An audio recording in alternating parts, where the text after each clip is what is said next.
Eu tive a graça de estar reunido com uma comunidade maravilhosa lá da cidade de Fortaleza, chamada Comunidade Servos do Senhor. Deus elegeu um amigo muito precioso ao meu coração, a toda a renovação carismática do estado do Ceará, nosso irmão Timar, para fundar esta comunidade ao lado de outras pessoas. Eu tive a graça de estar em um retiro desta comunidade recentemente. E lá, dentro desta graça, eu tive uma outra graça, de conhecer um jovem muito especial ao lado da sua família. E lá, naqueles momentos breves, eu pude conversar com ele, pude conversar com o fundador, o Timar, e me maravilhar com a obra da misericórdia de Deus na vida dele. E como eu falei no grupo anterior, eu lembrei muito de vocês. Eu estava conversando com ele, lembrando de vocês, né?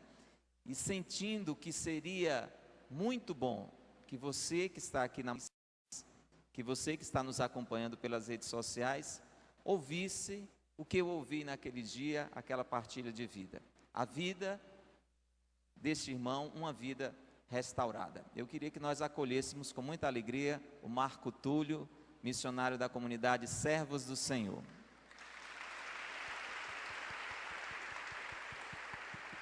Obrigado. Vamos rezar uma Ave Maria pelo Marco. Ave Maria, cheia de graça, o Senhor é convosco. Bendita sois vós entre as mulheres, bendito é o fruto do vosso ventre, Jesus. Santa Maria, Mãe de Deus, rogai por nós, pecadores, agora e na hora de nossa morte. Amém. Ó Maria concebida sem pecado, rogai por nós que recorremos a vós. São João Paulo II, rogai por nós. Nossa Senhora da Imaculada Conceição, rogai por nós. Em nome do Pai. Mas eu continuava dizendo, eu acredito em Deus, eu creio em Deus, só que isso não me adiantava, não adiantava de nada. Dizer que acreditava em Deus, mas não obedecia. E a palavra de Deus diz também que devemos honrar pai e mãe, não é verdade? Teremos vida longa, aqueles que honram pai e mãe. Eu quero te convidar a abrir a sua Bíblia em Atos dos Apóstolos, capítulo 16, versículo 31. Você que trouxe a Bíblia, ou se também não trouxe, por favor, fique atento à palavra de Deus. E quero desde já também acolher aqui os nossos irmãos que estão nos acompanhando através dessa live. Muito obrigado por estar participando conosco, tá bom? Atos dos Apóstolos 16, 31. Disseram-lhe, crer no Senhor Jesus e serás salvo, tu e toda a tua família. Você pode repetir comigo? Crer no Senhor Jesus e serás salvo, tu e toda a tua família. Pode ser melhor. Agora, por favor, olhe para quem está do seu lado e vamos falar novamente. Vamos profetizar na vida desse irmão. Vamos falar mesmo. Nós dissemos aqui que cremos, não foi isso? Que acreditamos. Então a palavra de Deus afirma isso. Diga agora, olhando nos olhos desse irmão, por favor. Crer no Senhor Jesus. Crer no Senhor Jesus. E serás salvo. E serás salvo. Tu e toda a tua família. E toda a tua família. Amém? Amém. Irmãos, com 11 anos de idade, eu conheci as drogas. Inicialmente, na escola onde eu estudava, junto com amigos, por convite de um que já tinha feito o uso, nos chamou para usar. E a gente era aqueles meninos, né, que gostava de ser descolado. Botava o boné pro lado, as calças caindo e saía balançando os braços, abanando assim, ó, pro lado e pro outro, sabe? Todo se achando, todo bichão, com 11 anos de idade. Então, dentro da escola, a gente era aquela turma que gostava de se destacar, de se achar. E aí eu fiz o uso da droga ilícita pela primeira vez. Fiz o uso, juntamos cada um R$1. e compramos aquela droga e fomos usar ao sair da escola. Ao ir para casa, sob o efeito daquela droga, eu entrei no quarto, me escondi e comecei a chorar. Chorei de desgosto, chorei porque percebi que tinha feito algo muito de errado, chorei que aquilo não ia causar felicidade nenhuma aos meus pais se soubesse, e chorei mais ainda de medo de meu pai saber e me meter a porrada. Morria de medo do meu pai. Mas tudo isso se iniciou, se encadeou através de uma mágoa muito grande que eu tinha pelo meu pai. Meu pai, eu acho que eu tinha uns 7 anos de idade, nós morávamos em uma casa própria, no bairro de Fortaleza, ele era comerciante, trabalhava com a minha mãe, ganhavam muito bem, nós estudávamos nas melhores escolas do bairro, eu e meus irmãos mais velhos, e infelizmente, em um certo dia, meu pai desapareceu. E quando soubemos, ele tinha ido embora para casa e conviver com outra mulher. E aquilo desmoronou a vida da minha família. E eu, até então, era o mais novo. E aquilo mexeu muito comigo. Poucos dias depois, chega um oficial de justiça. Tenho tudo gravado na minha mente quando criança. Ainda no comércio, quase para fechar, minha mãe tentando manter e cuidar da gente. Um oficial com a maletinha dizendo que aquela casa não era mais nossa, porque ela havia sido empenhorada no jogo, no baralho. E aí eu não sabia mais o que estava acontecendo, eu só tinha 7 anos de idade, mas entendi que tudo estava dando errado, que a minha vida estava se desmoronando.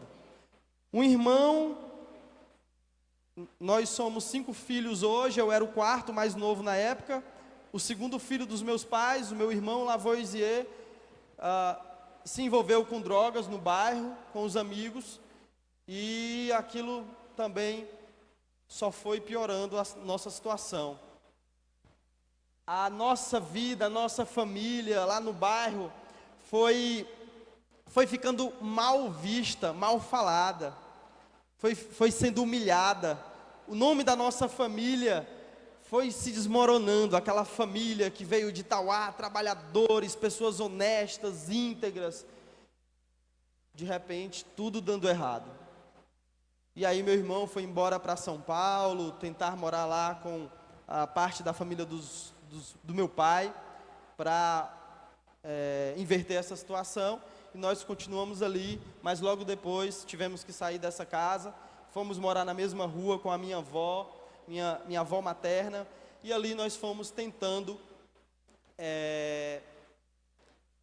viver a nossa vida dessa forma diferente. 4 anos depois, com muita dificuldade, muita luta, eu com muita saudade do meu pai, todo dia, quando ia dormir, eu lembrava, cadê meu pai? Ele era grosseiro, era ignorante, era arrogante, mas era meu pai. E acontecesse o que acontecesse, ele continuava sendo meu pai. E eu o amava muito, só que aquele amor estava se transformando em mágoa, porque todo dia quando eu lembrava dele, eu lembrava que ele tinha nos abandonado, tinha nos trocado. E isso me causava muita raiva, muito ódio. Mas 4 anos depois ele resolveu voltar para casa. E isso encheu meu coração de alegria. Meu irmão mais velho, que já tinha largado os estudos para ir trabalhar de trocador de ônibus, foi alugar uma casa num bairro diferente. E nós fomos recomeçar a nossa vida em um bairro, em um lugar diferente, para tentar apagar o que tinha acontecido. Porque no bairro a nossa situação assim tinha ficado dessa forma, né? Humilhante. Os meus irmãos e eu sofríamos na escola, hoje chama bullying, né? A gente sofria mesmo, não sei o que é que... Não era bullying não, sofria mesmo, falavam, brincavam, zombavam, e a gente metia a porrada. Porque a gente lembrava dos ensinamentos do meu pai. Filho meu, se apanhar no meio da rua, apanha em casa. Filho meu tem que ser homem, é do Tauá. Então, brincava com a nossa cara no meio da rua, era porrada. Mas nada disso resolvia a nossa situação. Porém, nós fomos lá tentar mais uma vez e foi muito bom. No começo foi muito bom. Meu pai voltou para casa e aquilo preencheu o meu coração novamente. Eu não tinha mais lugar para mágoa, para rancor, para raiva, para ódio, porque meu pai estava ali de volta. E era tudo que eu mais queria, a minha família reunida novamente. E meu pai recomeçou e começou a comprar umas coisas fiado e sair vendendo nos comércios. E depois começou a ganhar um dinheiro pouco, ia na Ceasa, comprava e ia vender. E depois comprou uma churrasqueira e fazia um churrasco e nós íamos para a parada de ônibus para vender. Eu, ele, minha mãe, meus irmãos. Oi? Mais perto? Desculpa. Eu, ele, meus irmãos. Ele e minha mãe, porque os meus irmãos tinham vergonha de ir vender churrasco lá na parada de ônibus. Mas eu ia cheio de alegria. Meu pai que está aqui de volta, nós estamos trabalhando, vai dar tudo certo. Mas de repente meu pai começou a beber novamente. E começou as ignorâncias dentro de casa, os palavrões, as arrogâncias. E aí já tinha nascido meu irmão mais novo, Vitor Arthur. E na hora do Jornal Nacional ninguém podia dizer um ai, nem o meu irmão chorar por algum motivo. Que aí ele mandava todo mundo calar a boca, sair de perto, falar alguns palavrões. E aquilo começou a me irritar. De repente, depois eu percebi ele querendo bater na minha irmã. E aquilo me irritava mais ainda. Como tudo isso mudou, nós tivemos que também mudar a nossa vida, o patamar. Se antes tínhamos dinheiro para estudar em um colégio bom, fomos estudar num colégio público. E isso para mim foi muito difícil.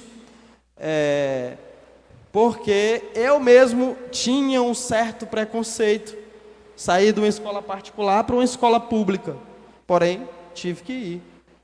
Não tinha outra escolha, mas não queria. Fui para a escola pública, uma escola muito grande, cheio de alunos. E eu levei minha merenda. E quando eu olhei, a minha merenda tinha sumido. Aí vai. E eu levei os lápis, o caderno. Tinha muito zelo pelas minhas coisas. E quando eu olhei, minhas coisas também tinham sumido. Ixi Maria. E entendi que eu estava numa escola pública. Que infelizmente essas coisas aconteciam, embora não fosse para acontecer. Era o último lugar ou o único, sei lá, que isso não deveria acontecer. Era na escola, onde nós somos educados. Porém, acontecia. E aí aquilo mexeu comigo mais ainda. Poxa, na minha casa, eu recebo palavrões sem motivo. Meu pai é uma ignorância que não tem cabimento. Depois de tudo que fez, chamar minha mãe de palavrões, meus irmãos, querer bater na gente.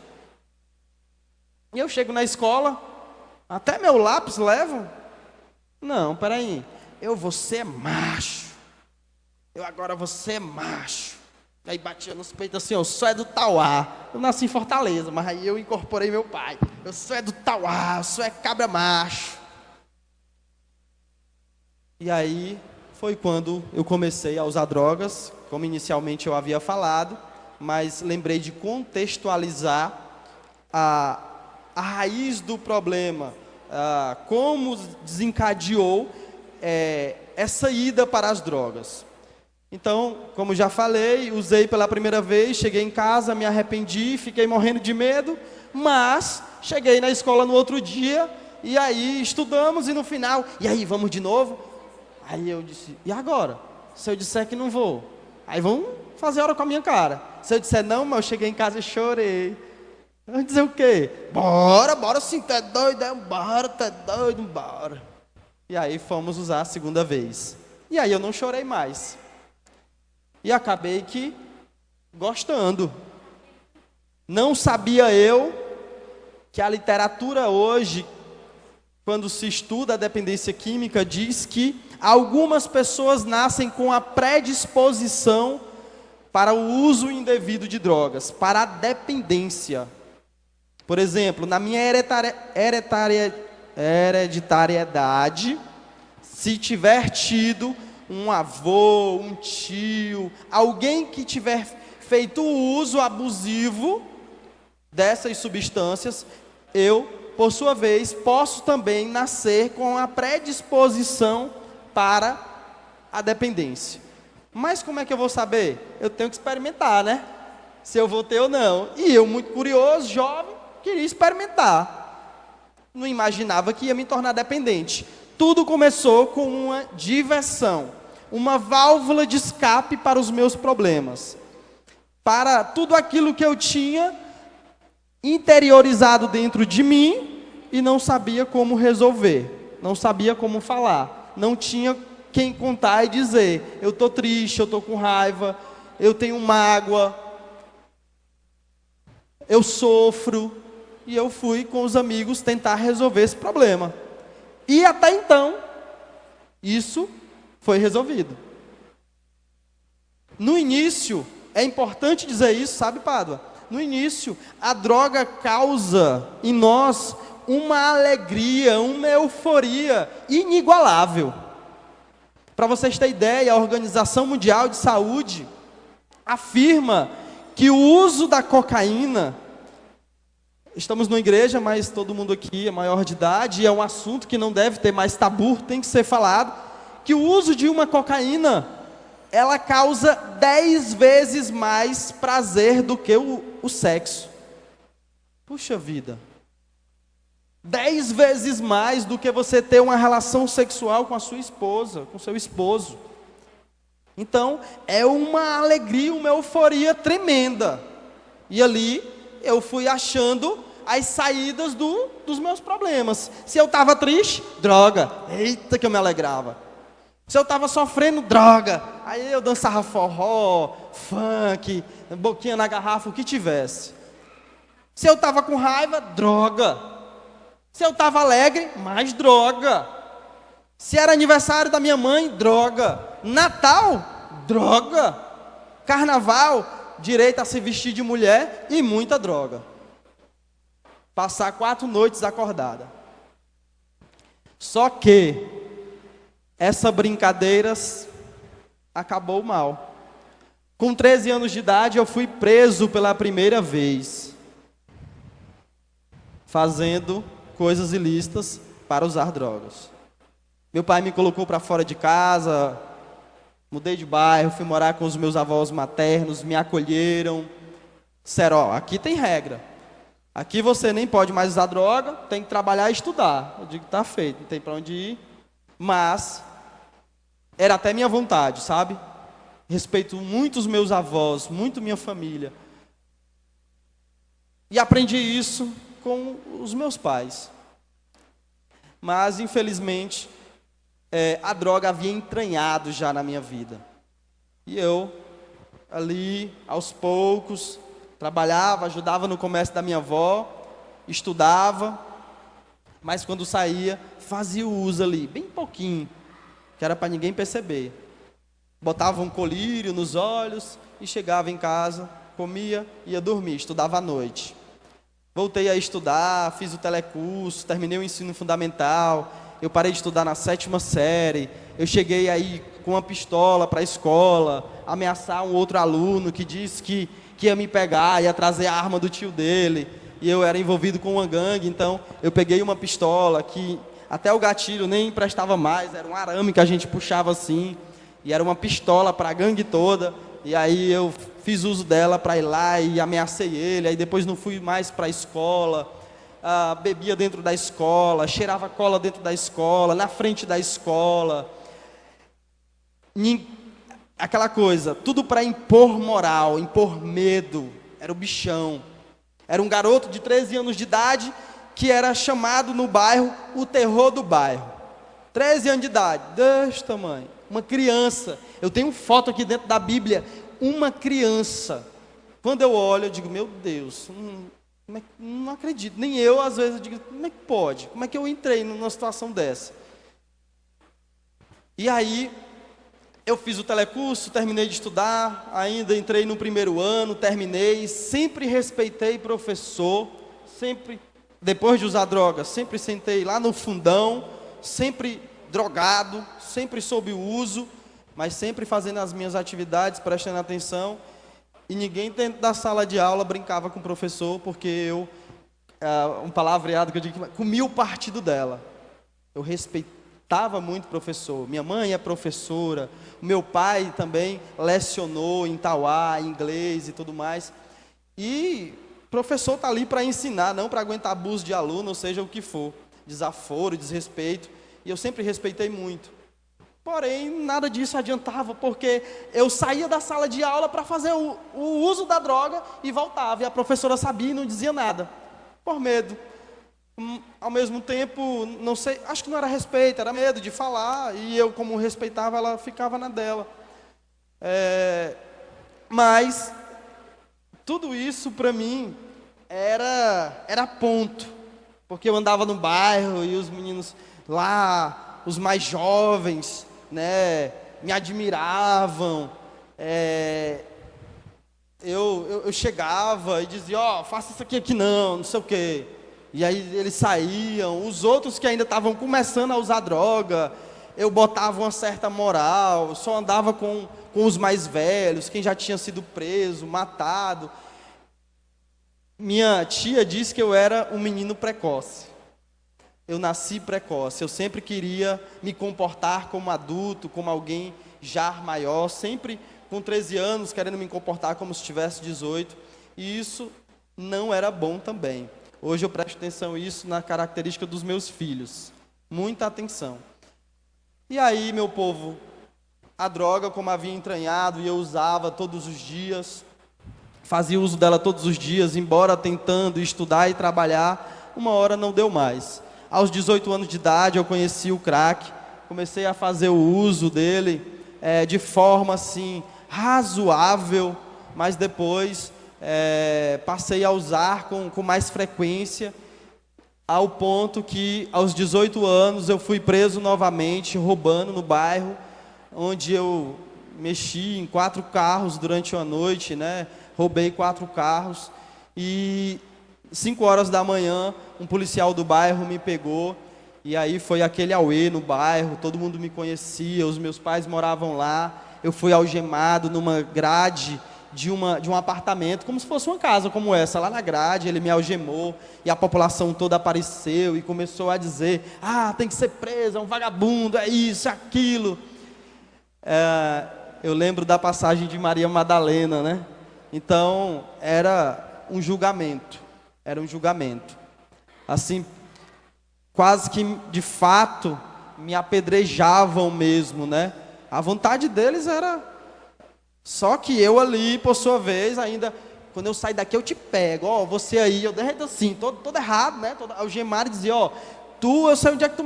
tu vai ver, viu? Era assim, com a cabeça. O que é que tu quer falando aí? Aí o cara achava a cabeça aí. Presta atenção, viu? E não sei o que, você... E aí, meu pai chega, 5 horas da manhã. Meu pai disse, meu filho, você roubou? Eu disse, não, pai, roubei nada não. Ninguém nunca tem culpa, né? Inocente. Roubei nada não. Diga a verdade, rapaz. Não fiz nada. Você não vai dizer a verdade, não? Não fiz nada não, pai, estou lhe dizendo. Estava só bebendo, usando algumas coisas, mas eu não roubei nada não. Aí meu pai, solte ele, ele não é vagabundo e tal, vocês me conhecem. Meu pai já tinha aberto um outro comércio, nesse bairro onde hoje ele mora, vizinho ao José Walter, solte ele e tal. Aí eu, mas seu Zé, eu não posso soltar ele não, seu Zé. Ele foi pego roubando em flagrante. Não, rapaz, ele está dizendo aí, não, seu Zé. Voltou de novo, você roubou? Roubei não. Não, você está mentindo, você não quer falar, fique aí. Infelizmente, meu filho, a segunda vez, saiu, deu as costas. Quando ele passou aqui, que eu não vi mais ele, eu me aperriei. Pai! Volta, pai! E aí, a população naquela hora tomou de conta. E eu digo, pronto, vou apanhar aqui, vou ser preso e tudo mais. E aí, nessa hora, o cabo fica frouxo. O bichão, acabou, se tá lá, sabia nem onde era. Aí, meu pai volta. Você roubou? Roubei, pai, roubei. Tirar o gema dele aí, ele está confessando. Eu pago tudo, solte ele, pelo amor de Deus, rapaz. Meu pai se sentindo completamente humilhado. Mas eu não entendia. Ali, eles me soltaram, a gente ainda deu uma voltinha, eu recebi aquela pressãozinha, né? Bora, tu vai apanhar, tu vai não sei o quê. O policial que me apreendeu me ameaçou, eu ameacei ele. Mas eles acabaram me soltando, meu pai pagou o restante das coisas que eu não achei para entregar. E eu fui para casa. Dormi, passei um dia dormindo. Quando acordei com um irmão que morava em Milhã, ainda hoje mora, veio, pegou um ônibus correndo, veio para lá e me acordou e disse: "Bossa embora". Aí eu digo: "Hã? Bossa embora. Eu vim te pegar para tu morar comigo. Sai dessa, cara, não sei o que, e tal. E eu ainda quis, não sei o que, eu não vou, não sei o que. E aí eu percebi, não. Eu olhei para minha mãe, coitada, sofrendo, morrendo, por conta de um filho que não queria mais nada com a vida. Padre, eu tenho quanto tempo, por favor? Ok. Então, acabei cedendo, naquele momento, ao meu irmão mais velho. E aí sentei na mesa com meu pai, e meu pai começou a chorar e disse assim: "O que é que você quer? O que é que você quer? Você quer ir morar com seu irmão? Você quer se tratar? Quer se internar? Você quer ir embora daqui? Quer fazer o quê? O que você quiser, me peça que eu faço." Começou a chorar. Chorava que soluçava. Aí eu comecei a chorar também. Mas naquela hora eu disse assim: "Pronto, agora eu me vinguei. Agora ele está sofrendo na pele." O sentimento foi esse. Foi de missão cumprida. Eu queria me vingar dele. Ainda antes disso, nos meados de 13 anos, quando eu usava, eu acompanhado lá com os meus amigos, né, cheio de amigo, eu dizia assim: "Ei, Pet, um dia eu mato meu pai." Aí ele dizia: "Pode crer." A pessoa, né? Eram os meus amigos. Eu dizia que um dia eu ia matar meu pai. Meu sonho era matar meu pai. E eles balançavam a cabeça que nem um calango. Pode crer. Grandes amigos esse, né? Por isso que depois que eu me converti, algum deles pode até estar ouvindo, não tem problema. Depois que eu me converti, reconheci meus verdadeiros amigos. Porque no dia que eu estava preso com 18 anos de idade, eu estava nas grades de apartamento dos meus melhores amigos e nenhum deles apareceu lá para saber o que tinha havido ou o que tinha acontecido ou para oferecer uma ajuda. Só meu pai. Com 13 anos de idade foi o meu pai, com 18 anos de idade foi o meu pai. Aquele pai que eu não gostava, que eu odiava, que eu não aceitava, mas era aquele que ainda me ajudava e se humilhava. Vim morar em Milhã, passei 3 meses morando em Milhã, e aí arrumei problemas e voltei para casa. Conheci narcóticos anônimos, alcoólicos anônimos, me ingressei, fiquei um dia limpo e percebi: opa, é possível. Nunca imaginei na vida que ia passar um dia sóbrio. É possível, só por hoje. Só por hoje. E os companheiros diziam: "Só por hoje, companheiro. Só por hoje." Eu digo: só por hoje aí dá certo. E aí, comecei bem, passei um mês limpo, 2, 3, recebi a fichinha de 3 meses. Quando estava próximo de 4 meses, recaí. Retornei, primeiro dia limpo, 1 mês, 3 meses, recaí. E aí comecei a ficar nesse auto-engano, de achar que conseguia controlar, de parar e depois voltar. Na verdade, eu queria parar de usar drogas, mas eu dizia: eu parei de usar drogas, mas eu não fiquei otário. Então eu queria continuar indo para as festas, dançar reggae, queria continuar me envolvendo com pessoas, andando com pessoas que faziam o uso. Eu queria continuar vivendo no mundo dos mais espertos. O cara roubava um relógio e vinha me vender por R$5 para comprar uma pedra de crack. E eu dizia: se eu não comprar, outro compra, então me dê para cá. eu achava que eu teria que parar de usar drogas. E eu não precisava mudar de vida. E aí, com isso, eu vivia tendo recaídas. Tive a sorte, ainda nos 18 anos, de encontrar um anjo. Minha esposa, Natália. Me emociono em falar dela, porque nós nos conhecemos, ainda assim, numa festa, dançando lá o reggae que nós gostávamos, e começamos a namorar, e daí nos juntamos. Tudo começou de trás para frente. Tudo na minha vida era de trás para frente. 6 meses já morando junto, namorando, já passou a morar junto na casa da mãe dela, depois para a casa dos meus pais, depois alugamos uma casa, fomos morar pela primeira vez na nossa casa. Eu fui trabalhar, mas a droga acompanhou. Era eu, ela e o Iago, que quando eu a conheci, ele já tinha 4 anos, o filho dela, né? Nosso filho hoje. E eu usava drogas dentro de casa, eu bebia dentro de casa, e de repente eu estava com ciúmes, como ela dizia, dando macho a ela, criando um monte de coisa na cabeça, quebrando garrafa de cachaça e ameaçando, de madrugada acordando ela e não sei o que, isso e aquilo, não dormia, não conseguia deixar ela dormir, uma verdadeira perturbação. E depois mandava ela embora. Ela juntava as coisas dela naquelas sacolas de compra do mercantil, pegava um ônibus com Iago e ia. Totalmente humilhado. Com 2 dias eu já estava chorando, rios de lágrimas. Volta, não aguento ficar sem você, não vivo sem você. Aí lá ia eu chamar ela e ela voltava. Eu não conto as vezes, menos de 10 vezes não foi, sem exagero. Nós mudamos do Montese para a Bela Vista, para o Pan-Americano, para o Itaperi, para o Arvoredo, para um outro lugar, vizinho Arvoredo. Mudávamos de bairro, de tudo, e essa briga e essa coisa continuava. E a droga causando tudo isso. Sendo que aos 24 anos, eu estava no fundo de poço com o uso da cocaína, fazendo uso de cocaína diário. Usava como quem usava o crack. Vendia minhas coisas, queria trocar as minhas coisas, queria mandar ela embora de casa para tocar todos os pertences de casa, chamar o traficante para levar todas as coisas. Trabalhava de carteira assinada, o dinheiro era todo para droga, faltava as coisas dentro de casa, os meus pais é quem dava a mistura para a gente comer, porque eu não conseguia honrar a minha casa.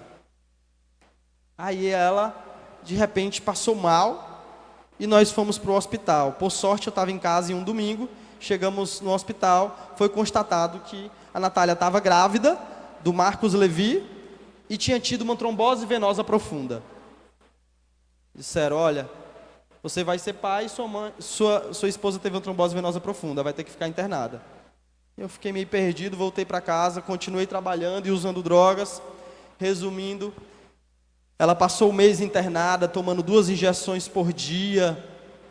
Foi transferida para o César Calles para ter uma maior atenção, tomando 2 injeções por dia com essa gravidez de risco. E todo dia eu ia trabalhar, ia visitar ela, levava água, a roupa íntima que eu lavava à noite e voltava à noite para casa dizendo, eu vou para casa, eu vou para casa, eu vou para casa. Mas eu não aguentava. Quando eu descia do ônibus, eu ia na casa do traficante, pegava a droga, ia para casa, e usava e depois ficava tendo perturbações auditivas, visuais, e não conseguia dormir durante a noite. E no outro dia eu estava acordado, e ia trabalhar de novo, e usava drogas. E quando saía de manhã... Obrigado.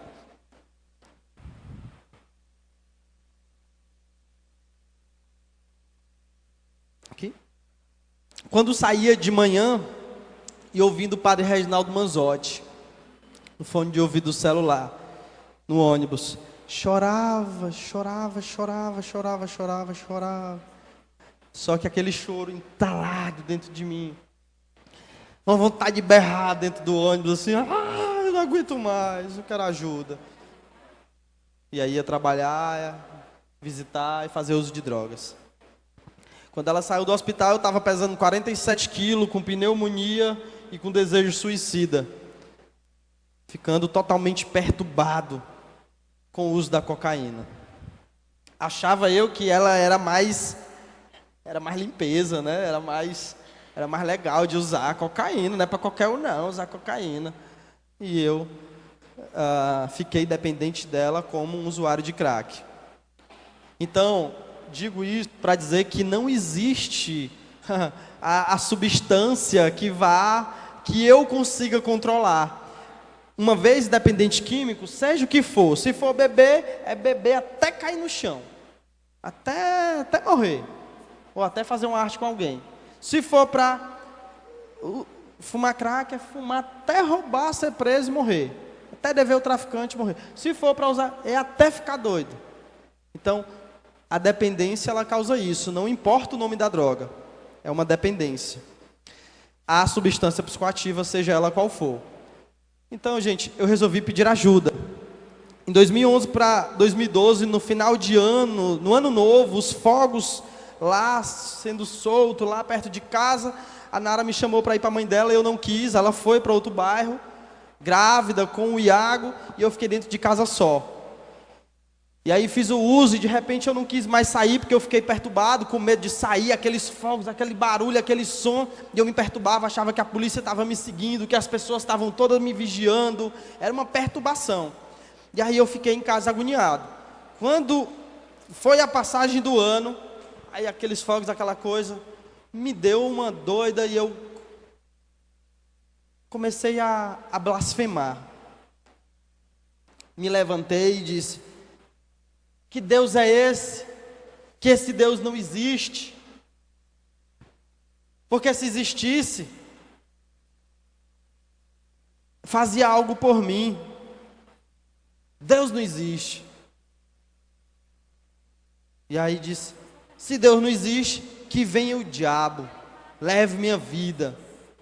É melhor do que estar sofrendo, minha esposa sofrendo, meus pais sofrendo. Eu não quero mais fazer ninguém sofrer. Já que Deus não existe, não faz nada por mim, desde 11 anos de idade sofrendo, e Ele não faz nada por mim. E aí eu disse o seguinte, eu achava a minha mentalidade pequena, medíocre, achava que eu já tinha ouvido dizer uma só palavra e serei salvo. Eu pensava que era uma mágica, Deus dizia uma palavra e a minha vida mudava. E eu dizia, então Deus não quer mudar a minha vida, porque Ele não diz essa palavra. Eu fui em igrejas protestantes, eu fui na macumba, eu fui na rezadeira, levar mesmo lá aquela chicotada, para ver se nada deu jeito. Eu fui no altar, me entreguei a Jesus, quando saí de lá, fumei um cigarro de maconha, maior que existia. De fato, não havia verdade em nada do que eu fazia. É interessante dizer isso, porque nessa noite, em meio a essa loucura, em meio a toda a blasfêmia que eu falava, eu lembro que disse: Senhor, eu já ouvi em algum lugar, dizer uma só palavra e serei salvo. Por que tu não me salva dessa? Eu não aguento mais, me salva. Por favor, me salva, eu não aguento mais. Foi a única vez que eu falei com sinceridade. É isso. Foi a única vez que o meu coração foi sincero com Deus. Ao ponto que 6 dias depois, eu pedi ajuda. Logo no dia seguinte, pela primeira vez, eu achava que ser internado era coisa para doido. E eu resolvi pedir ajuda, pedi ajuda. Minha família logo entrou em ação. E ali conseguiram uma vaga para mim no Projeto Resgate. Nessa obra social da Comunidade Católica Servo do Senhor. Fazia 6 meses que lá funcionava. E eu fui acolhido. E aí quem foi fazer minha triagem foi o Timar. O Timar já contou aí pro Pado aí a primeira impressão que eu tive dele, né? O Timar vinha chegando na sede à noite, eu com a Nara, grávida, esperando para ele fazer minha triagem, fora de hora. Ele tinha que viajar naquele dia, deixou de viajar para viajar no outro, para fazer a minha triagem. Coisas de Deus. E na hora que ele vinha chegando, ele desceu do carro, foi se ajeitando aqui e tal. Eu digo, vixe, não é homem não. O meu preconceito, no meu mundo de drogas, homem na igreja não era homem. Homem que ia à igreja, homem com um sinal, com um crucifixo, não era homem. Então, na primeira impressão foi essa, eu e os meus preconceitos, as minhas barreiras. Porém, eu entrei, fiz a triagem, aí eu comecei a me confundir. Não, o cara aqui parece que é homem. A Nara foi embora de ônibus, ele me pegou no carro à noite, na doblô dele, e foi me deixar no projeto. 40 quilômetros. E depois foi viajar no outro dia. Eu disse, esse cara aqui é homem e é de Deus. Porque nem minha família veio aqui me trazer. Só minha esposa me acompanhou. Minha família, parte dela dizia que eu não tinha jeito. Algumas pessoas chegaram para minha mãe e diziam assim, ó, lava as mãos. Tem jeito não. A minha irmã me ligou para me dar a palavra de incentivo. Disse, olha, já fizemos de tudo por ti. Dessa vez, se tu não quiser, a gente lava as mãos. Tu sair de lá e não prestar. Porque eu vou te dizer a verdade. Eu pedi a Deus para tu morrer. Tá bom. E eu glorifico e glorifiquei a Deus todos os dias acolhido por essa palavra. Porque de fato, o que eu precisava era morrer. Como é que pode o homem nascer de novo? Se não morrer para a carne, se não nascer do Espírito. Eu não podia viver uma vida de mentira, de ludibriar meus pais, de só por hoje e recair, só por hoje e recair. Eu tinha que tomar uma decisão de mudança de vida. Então, acolhido naquele lugar, recebido muito amor, muito carinho, ainda desconfiado, era tanto carinho, tanta dedicação, que eu dizia, aí tem alguma coisa por trás. Eles estão pedindo lá muito dinheiro, meu pai. Meu pai é comerciante, é besta. Até então teve um seminário de vida no Espírito Santo. Vai ter um seminário de vida no Espírito Santo, e a sua vida pode ser transformada nesse dia. Digo, quero ver. Será? Se eu tenho jeito? Porque todo mundo diz que eu não tenho jeito. Desde que, diariamente,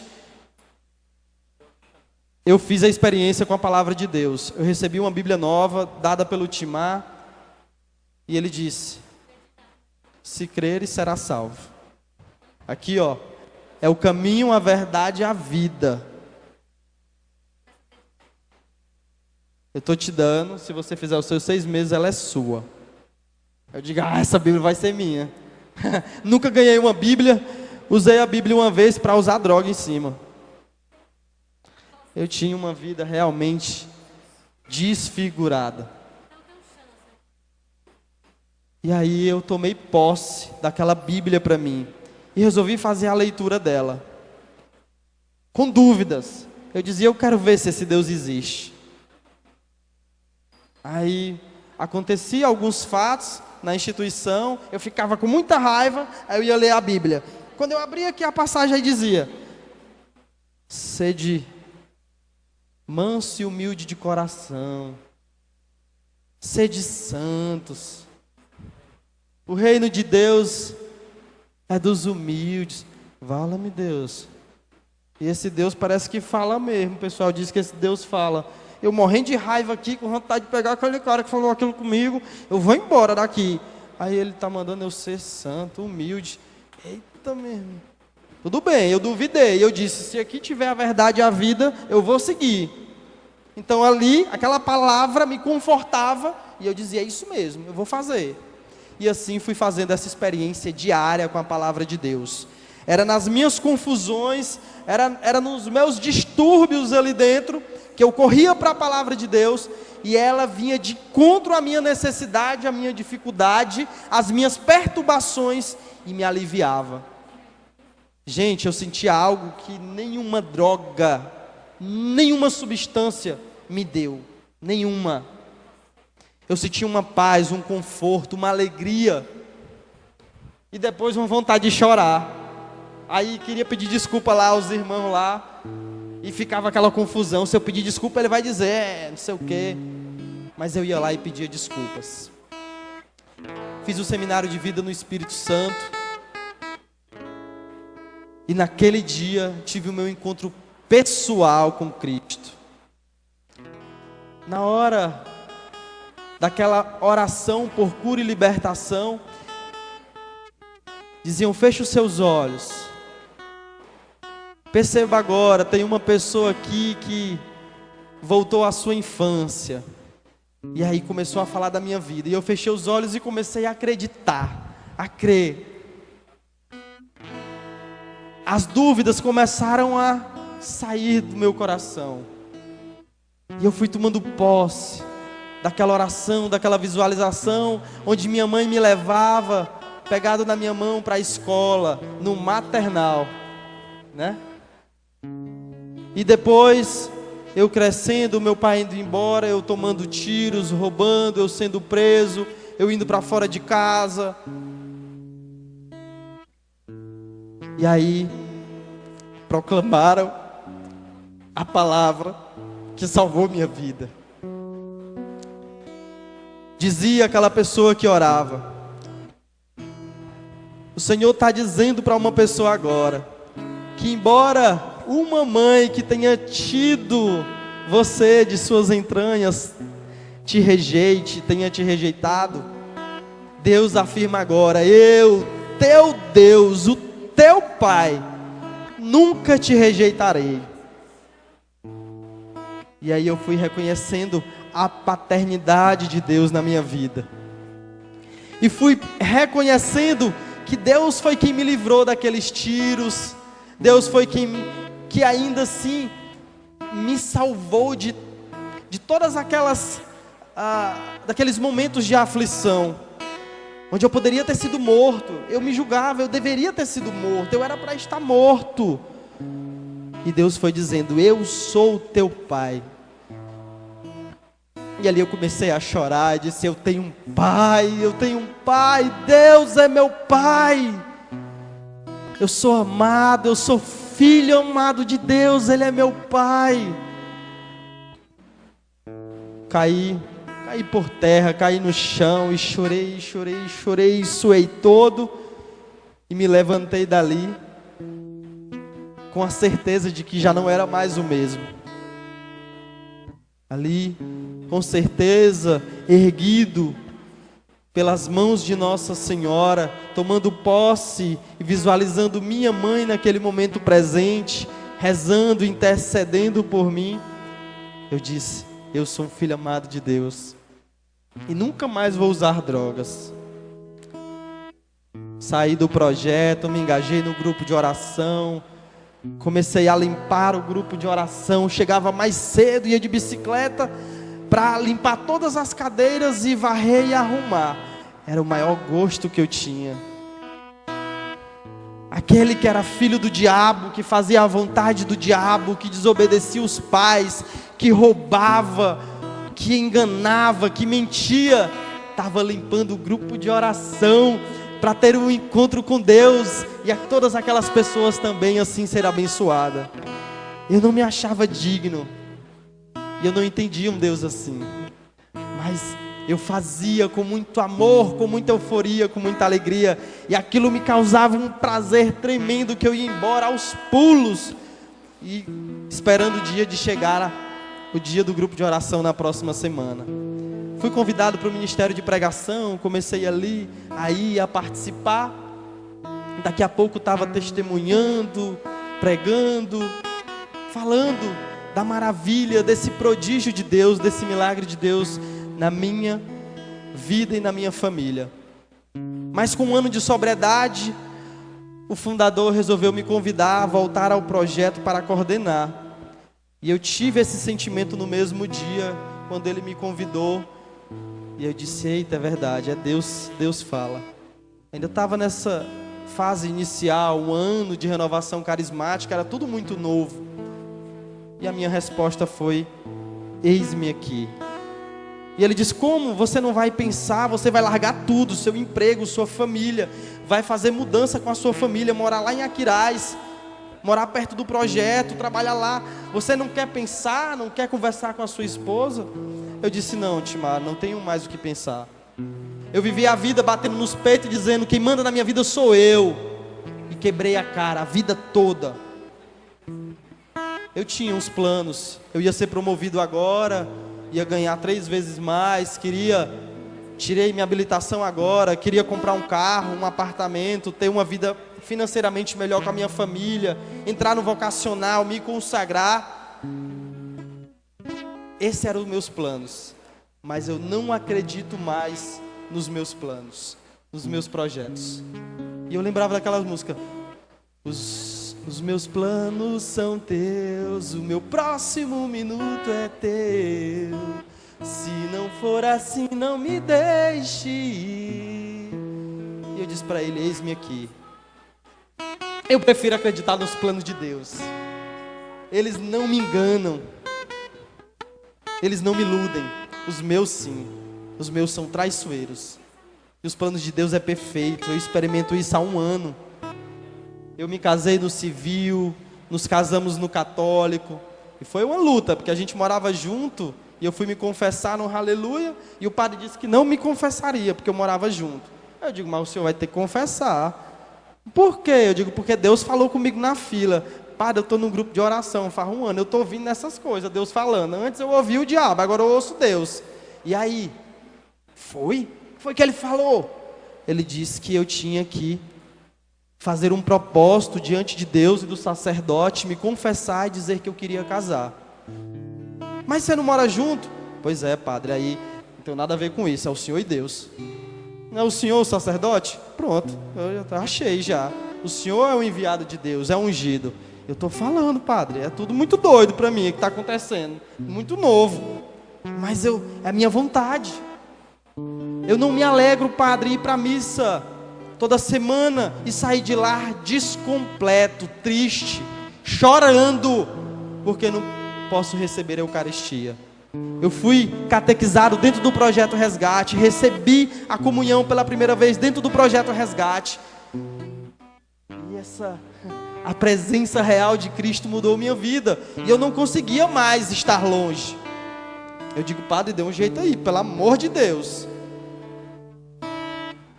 Fazer o seguinte: você vai morar com a sua mãe e ela fica lá. Ah, dá certo não. Por quê? Você não conhece minha esposa, meu filho acabou de nascer. Se eu disser que quero morar na minha mãe, ela vai dizer: tu tá com coisa, tu tá arrumando outra, tá com história. Invente outra, padre.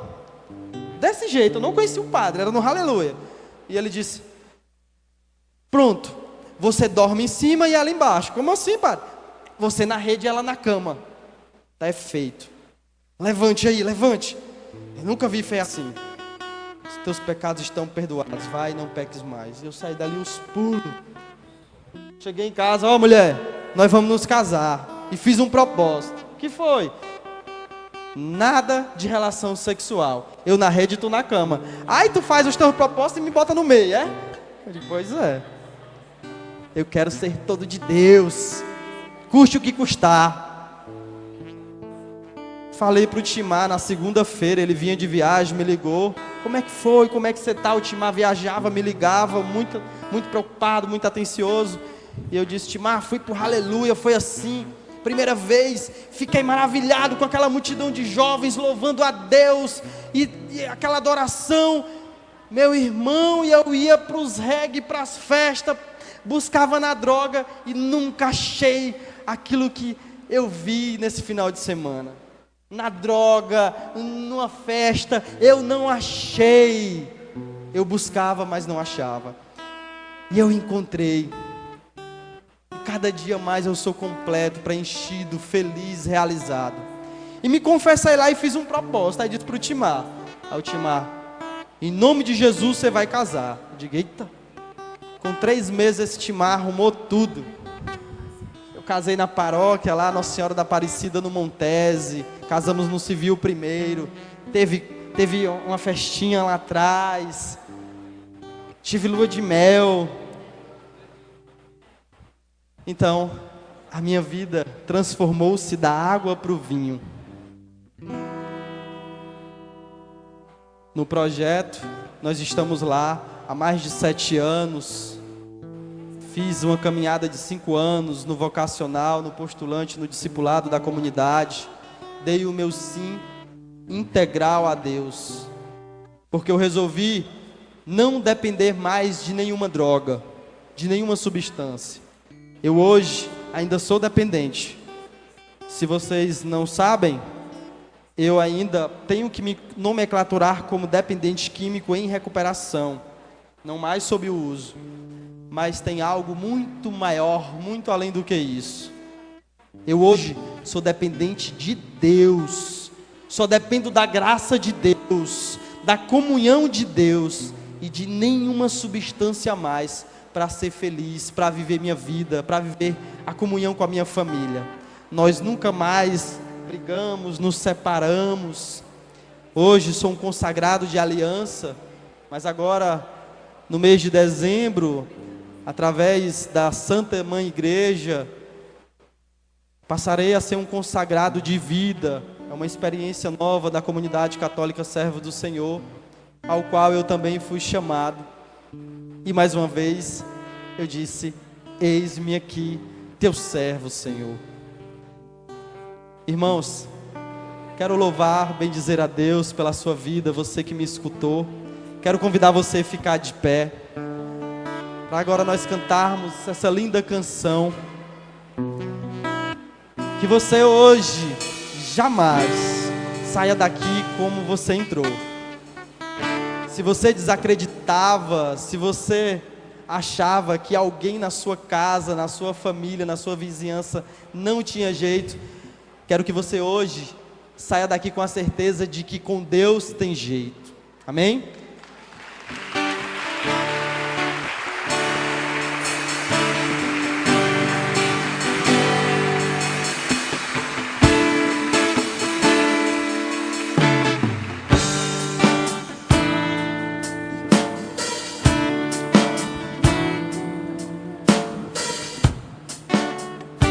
Feche seus olhos, guarde tudo aquilo que foi testemunhado. Com as mãos no seu peito, diga: glórias a ti, Senhor. Glórias a ti, Senhor, Pela tua divina misericórdia, pela tua divina misericórdia, pelo teu amor infinito. pelo teu amor infinito. Eu não mereço esse amor. Eu não mereço esse amor. Eu sou tão fraco. Eu sou tão fraco, Mas o Senhor me escolheu mas o Senhor me escolheu para transformar a minha vida. para transformar a minha vida. Me reconhece como seu filho, Me reconhece como seu filho, apesar das minhas tantas quedas. apesar das minhas tantas quedas. Cante esta oração.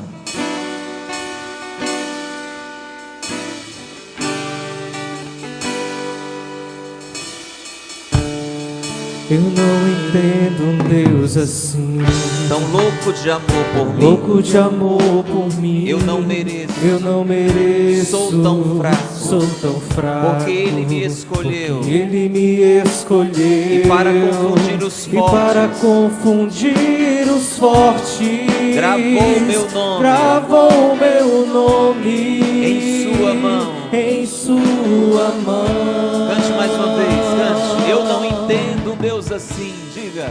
Eu não entendo um Deus assim, Tão louco de amor por mim, louco de amor por mim. eu não mereço. Eu não mereço. Sou tão fraco.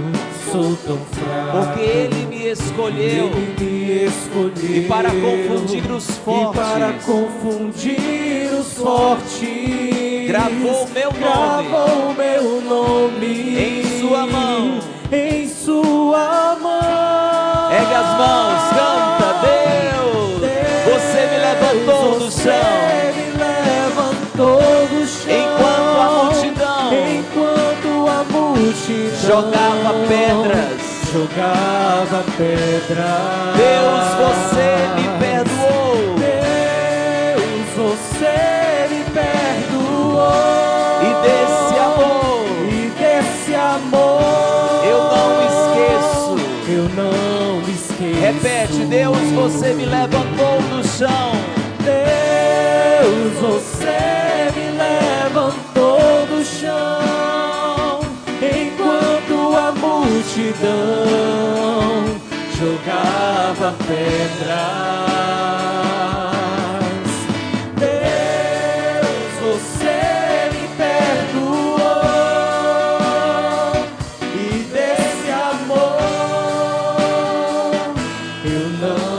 esqueço.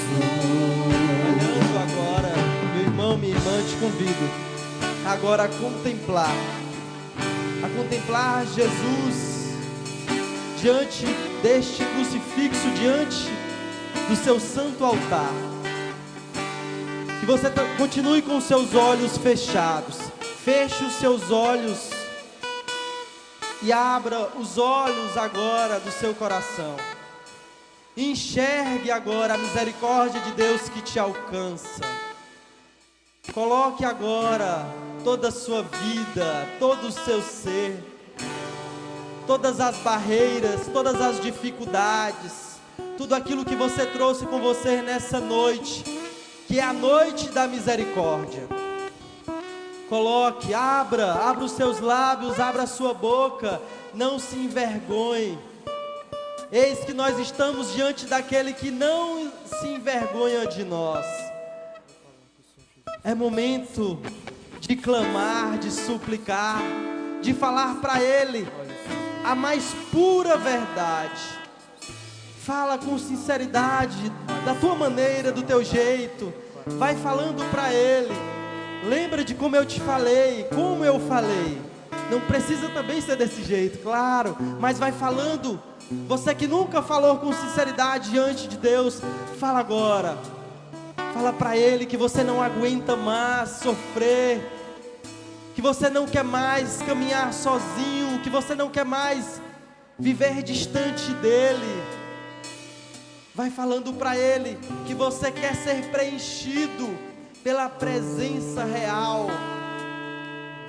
pelo sacramento da comunhão com Cristo, pelos sacramentos que você ainda não tem. Vai dizendo para Ele que você deseja se batizar, que você deseja comungar, ter a sua primeira Eucaristia.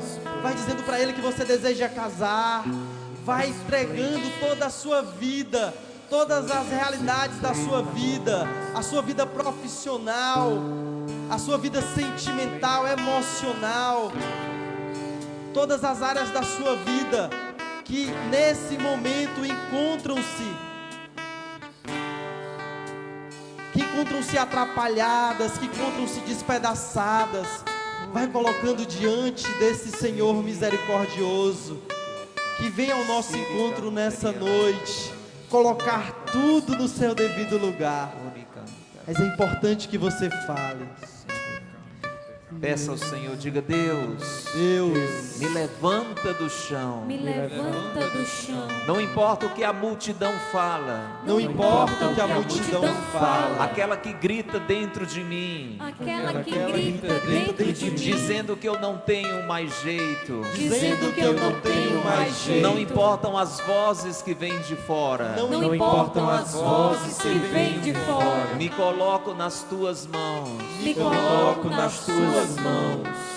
Se o Senhor disser uma só palavra, Se o Senhor disser uma só palavra, a minha vida pode ser transformada. a minha vida pode ser transformada. Desde que eu abra o meu coração. desde que Eu abra o meu coração. E eu estou aqui abrindo o meu coração, E eu Senhor. estou aqui abrindo o meu coração. Te apresento as minhas fraquezas, Te apresento as minhas os fraquezas, meus pecados, os meus pecados, que a minha vida, Senhor, e a minha vida, pela tua graça, pela tua graça, seja uma vida restaurada. seja uma vida restaurada. Realiza em mim também, Senhor, Realiza em mim também, Senhor, uma obra da tua divina misericórdia. uma obra da tua divina misericórdia. Dai-me um novo gosto de viver. Dai-me um novo gosto de viver. Dai-me um novo jeito de viver. Dai-me um novo jeito de viver. Para a minha vida,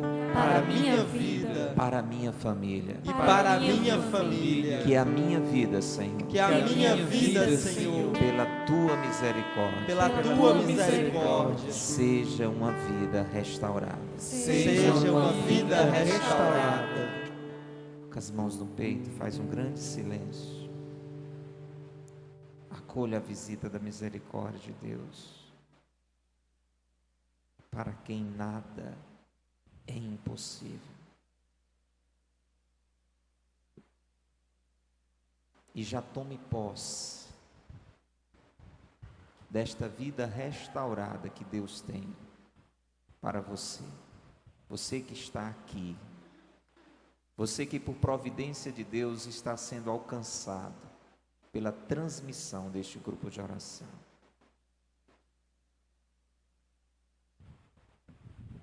Diga: obrigado, Senhor. Obrigado, Senhor. Eu creio Eu creio e não só acredito, E não só acredito, mas quero obedecer a tua voz. mas quero obedecer a tua voz. Ajuda-me. Ajuda-me. Vem em meu socorro. Vem em meu socorro. Eu te peço, ó Pai, Eu te Peço, ó Pai, em nome de Jesus, em nome de Jesus, pela intercessão de Nossa Senhora. pela intercessão de Nossa Senhora. Amém. Amém. Eu quero convidar a esposa do Marco, a Natália, com seus filhos para vir aqui e a gente acolher essa família com um grande aplauso. Deus, você me levantou do chão. Canta forte. Você me levantou do chão. E olha que são bonitos. Enquanto a multidão jogava pedra. Deus, você me perdoou. Deus, você me perdoou. E desse amor E desse amor eu não esqueço. eu não esqueço. Vamos aplaudir a misericórdia de Deus. Grande aplauso ao Senhor, que tudo pode realizar, que tudo pode transformar, que tudo pode restaurar.